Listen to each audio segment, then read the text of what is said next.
Allah Azza wa Jalla memberikan hambanya harta, membuka pintu dunia, berupa rezeki, berupa banyak anak, berupa apapun kemewahan dunia. Tetapi Allah melupakan hamba itu dari mengingat Allah atau menggunakan nikmat ini untuk mensyukuri Allah Azza wa Jalla, atau dia tidak kembali kepada Allah terus menerus melampaui batas, wal'iyadu billah. Ini namanya istidraj.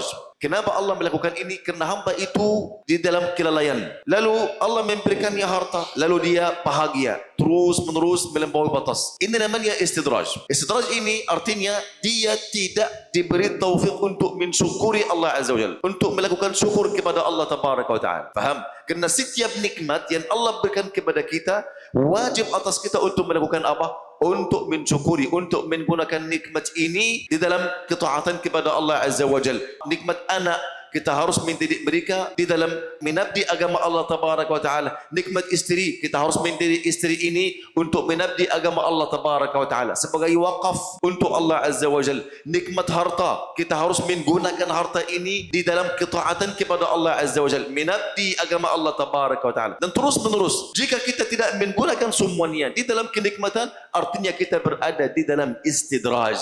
Istidraj Allah Tabaraka wa Ta'ala, sebagaimana Imam Sufyan Ibn Uyainah berkata, istidraj artinya Allah memberikan kenikmatan dan Allah melupakan mereka untuk mensyukuri kenikmatan ini. Lalu azab Allah akan pedih sekali. Tidak ada uzur sama sekali di tangan mereka pada hari kiamat. Ini nama istidraj. Artinya ini bisa terjadi untuk kita sebagai orang muslim, bisa terjadi untuk orang alim, bisa terjadi untuk orang yang bodoh, bisa terjadi untuk orang kafir. Semuanya mungkin berada di dalam istidraj.